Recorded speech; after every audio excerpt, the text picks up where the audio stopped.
کی آواز آتی ہے, کبھی چوڑیوں کی آواز آتی ہے. میں اتنی پریشان ہوں. سب سے بڑی بیٹی ہے میری. نہیں شادی نہیں ہوئی. شادی کے لیے تو رشتے آئے ہوئے, لیکن اس وجہ سے ہم اتنے پریشان بیٹھے, رشتہ بھی نہیں ہوتا. نہیں سوتے ہوئے آتی ہیں, جیسے 2 بجتے ہیں نا 2 رات کے, تو اس کو یہ آوازیں آنا شروع ہو جاتی ہیں. خواب کے اندر؟ صرف اسی کو آتی ہیں اور کسی کو بھی نہیں آتی. خواب کے اندر؟ نہیں ہاں جی, ایک دم نا اچانک اٹھ جاتی ہے وہ. اچھا. 2 بجے کہتی ہے کہ مجھے اچانک ایسے ہوتا ہے کہ وہ اٹھ کے بیٹھ جاتی ہے. پھر اگلے دن وہ کیا کہتے ہیں اٹھی ہیں رات کے 11-12 بجے اٹھ کے صحن میں گئی ہیں. اچھا پھر؟ تو صحن میں ابھی وہ کھڑی ہوئی ہیں, تو اس کے آگے سے کالی رنگ کی کوئی چیز گئی ہے, کالے رنگ. اچھا. تو وہ ڈر کے اندر بھاگ گئی. اچھا. لال دوپٹہ پتہ نہیں کیا کیا انہوں نے منگایا, بس ساری چیزیں لے کے گئی, سب تو سارا. لیکن اور پھر کہتے ہیں قبرستان میں رکھ دیں, قبرستان میں رکھوا دیا. قبرستان میں رکھا دو؟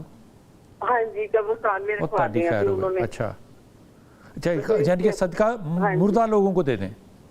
السلام علیکم, میں ناہید بات کر رہی ہوں لاہور سے. جی بیٹا. میری بڑی بیٹی ہے, وہ رات کے ٹائم ڈرتی بہت ہے. نام کیا بیٹی کا؟ اریبہ. اریبہ؟ ہاں جی. اریبہ کی عمر کتنی ہے؟ اریبہ کی عمر 22 سال ہے. اور ابھی بھی ڈرتی ہے؟ ہاں جی, کہتی ہے کہ رات کے ٹائم اسے کبھی گھنگروں کی آواز آتی ہے, کبھی چوڑیوں کی آواز آتی ہے. میں اتنی پریشان ہوں. سب سے بڑی بیٹی ہے میری. اچھا یہ بتائیے کہ اریبہ جو ہے وہ پڑھتی کس جماعت میں ہے؟ اس نے BSc کر لی ہے. آگے نہیں پڑھتی؟ نہیں, وہ کیا کہتے ہیں گھر میں ٹیوشن پڑھاتی ہیں بچوں کو. شادی شدہ ہیں؟ نہیں شادی نہیں ہوئی. شادی کے لیے تو رشتے آئے ہوئے, لیکن اس وجہ سے ہم اتنے پریشان بیٹھے, رشتہ بھی نہیں ہوتا. کیا کہتے ہیں اسی میں رہ گئے. کتنا علاج کروایا میں نے, کتنوں کے پاس گئی ہوں, صاحب کے پاس, جو انہوں نے علاج کس چیز کا کرایا ہے کہ اس کو آوازیں گھنگروں کی آوازیں آتی ہیں؟ ہاں جی, یہ انہوں نے کہا یہ کر لے, کروایا. ایک سیکنڈ نہیں, یہ مجھے بتاؤ کہ یہ آوازیں اس کو سوتے ہوئے آتی ہیں یا جاگتے ہوئے آتی ہیں؟ نہیں سوتے ہوئے آتی ہیں, جیسے 2 بجتے ہیں نا 2 رات کے, تو اس کو یہ آوازیں آنا شروع ہو جاتی ہیں. خواب کے اندر؟ صرف اسی کو آتی ہیں اور کسی کو بھی نہیں آتی. خواب کے اندر؟ نہیں ہاں جی, ایک دم نا اچانک اٹھ جاتی ہے وہ. اچھا. 2 بجے کہتی ہے کہ مجھے اچانک ایسے ہوتا ہے کہ وہ اٹھ کے بیٹھ جاتی ہے.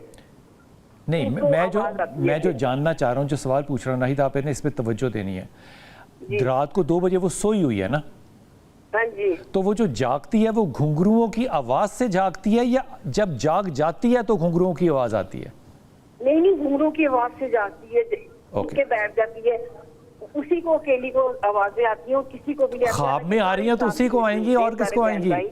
خواب ہے نا؟ اسی کو تو ناہید یہ تو خواب ہے نا؟ نہیں, وہ اٹھ جاتی ہیں نا, پھر وہ ڈرتی ہیں. ہاں تو ڈرونے خواب سے کوئی بھی ڈر جاتا ہے, لیکن وہ مسلسل اسی کو آتی ہر روز.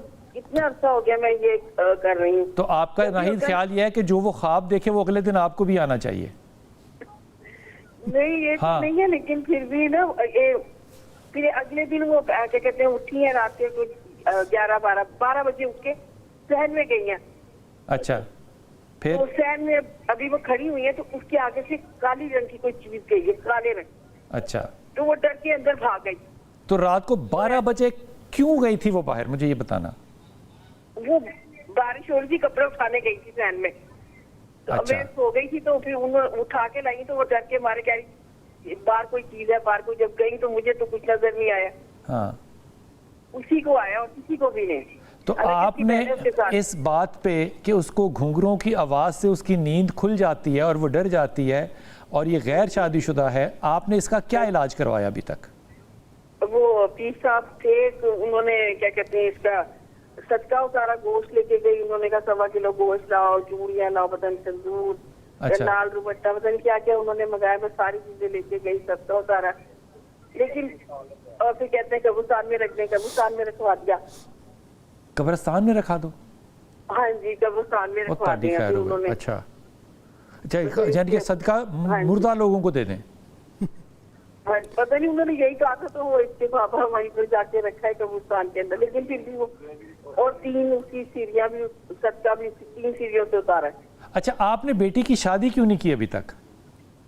وہ اس کے رشتے کے لیے بیٹھے, رشتہ آئے ہوئے 2-3, لیکن ہوتے ہی نہیں ہے. دیکھ کے چلے جاتے ہیں, آگے سے کوئی جواب ہی نہیں آتا. اچھا جو 2-3 رشتے آئے ہوئے ہیں ان کے نام پتہ ہیں آپ کو؟ ہاں جی, ایک تو میری بڑی بہن کا ہے, اس کے بیٹے کا نام ہے فیضان سلیم.